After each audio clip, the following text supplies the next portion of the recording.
Donnie Deutsch. I'm curious what you think about certain people who are called leaders in New York City that, in the words of Carolyn Maloney, who unfortunately her district was robbed of this Amazon opportunity, but she talked about 25,000 good-paying jobs that were lost. She talked about massive infrastructure improvements that were lost. The fact that when somebody like Amazon comes to your area, that attracts other tech giants.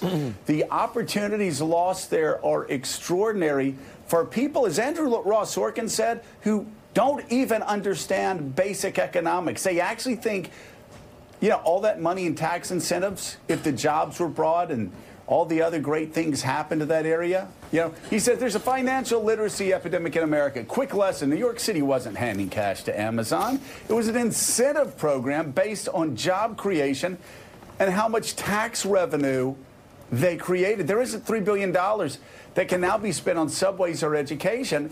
And unfortunately, Donnie, this project was killed by people who didn't understand that and also who ignored over 80% of Latinos in the New York area and 70% of black Americans in the New York area who needed these jobs, who wanted these jobs.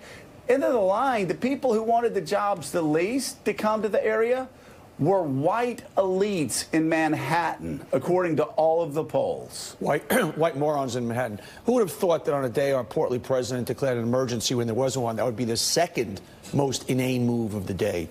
You know, this is Joe, and I actually called you yesterday. I was so out of my mind, my head was exploding. When you have Alexandria Ocasio Cortez, who I find extremely dangerous at this point, I hope she doesn't tweet that, who are you, Donnie Deutsch, I don't care about you or anything, because basically she has a Twitter following, and that's her power base, to basically come out and say, as you pointed out, what a great thing it is. We could take that money and give it to teachers. It doesn't exist. It's an abatement. $27 billion. We put down $3 billion. That's business. That's what happens. And you attach this to the Green Deal, and you are handing President Trump now gets to go, oh, the Democrats don't want jobs. The Democrats don't want companies coming to your neighborhoods. The Democrats have a Green Deal that wants a 70% tax rate, that wants jobs for everybody, even if you just hand it to you, that just tuition, hand it to you. Socialism. We are in a dangerous place, and if people in the party don't start to speak up against people like Alexandria Ocasio Cortez, who is young and dynamic, but does not know what she's talking about, and her cohorts, some of these new, fresh, progressive faces, are going to hand the presidency back to Donald Trump. I want everybody to understand that. Well, you know, Willie, this is something that I talked about yesterday at the top of the show, about how a lot of our overreach back when I first got into Congress as a freshman in 1994, running against Bill Clinton, helped Bill Clinton get elected 2 years later.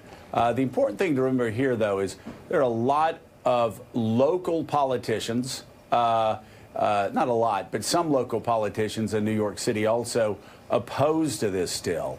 It's just AOC was the most vocal and was actually cheering, which I do find remarkable, cheering on Twitter the loss of 25,000 high-paying jobs that most of the people in her district and most of the people in New York wanted. Yeah, 25,000 jobs promised as part of the deal by Amazon, but obviously the ancillary jobs that flow out of that, businesses that are built around there. Would there be some gentrification? Sure. Of course there would have been, as you had these $150,000 a year jobs move in there, and that was part of the concern. But think about what comes out of that. Think about all the businesses that are built and the people that are hired and the dry cleaners and the restaurants and everything that flows out of 25,000 jobs coming in. Susan, you've worked in New York City politics for a very long time. What's your view of this? And did some of the progressives have a point in some of their protest about what Amazon wanted out of this deal? No, because the protests that we saw were to get on the AOC's bandwagon. And what's shocking to me is yet once again she shows how little she understands not just economics, but even unemployment. She's the one who said the reason unemployment is so low is because a lot of people have 2 jobs. She needs to learn basic things about what it to be a representative. And when you look at what's happened in New York City and New York State, we're losing people like crazy. We are going to lose our influence in Washington during the next redistricting because we'll lose about 1 to 2 congressional seats. Now we're telling business, don't come here.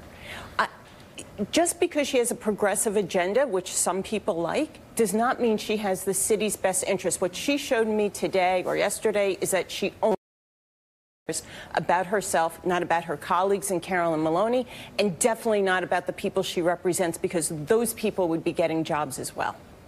Well, and again, it's not just the jobs, it's also the infrastructure improvements for even people that aren't working on the project that would make people's commute from her district and also all around New York a bit easier, a bit less onerous. The commute is so long and so difficult for so many working class New Yorkers. It's a real problem. But again, Mika, this is the sort of thing, this is the sort of thing that, again, I found when I first got to Congress, younger members of Congress just didn't know what they didn't know. And I'd put myself on the top of that list. That's something that you actually write about in your new book. Yeah, in Earn It, which we just announced yesterday, I focus on millennial women in their 20s and 30s.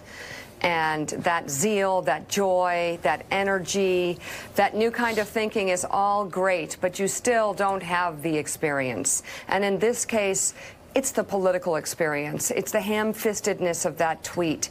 Obviously, the issue is complicated. Obviously, there was a lot of support for what she was talking about on the local level. It is always more complicated, but in politics, it's clear, and she needs to follow some of the more successful, more mature members. I would suggest Nancy Pelosi would be a great example, but you don't know what you don't know, and you're going to step in it if you're not careful, and they have a few times, and I watch AOC with a lot of hope, but I'm also cringing. Well, you know, because I would love to give her some advice. Again, we've all stepped in it. We've all and still do. We've all known what big time. Didn't know what we didn't know, yeah. And unfortunately, in this case, and now I promise we're turning to the emergency. We are. We got to get to the big news. But in this case, that entire move ended up costing 25,000 high-paying jobs that over 80% of Latinos in New York wanted, 70% of black New Yorkers wanted, the overwhelming majority in Queens wanted. And again, even if the ultimate responsibility is not laid at her feet, you don't celebrate the loss of 25,000 jobs on Twitter. That's something Donald Trump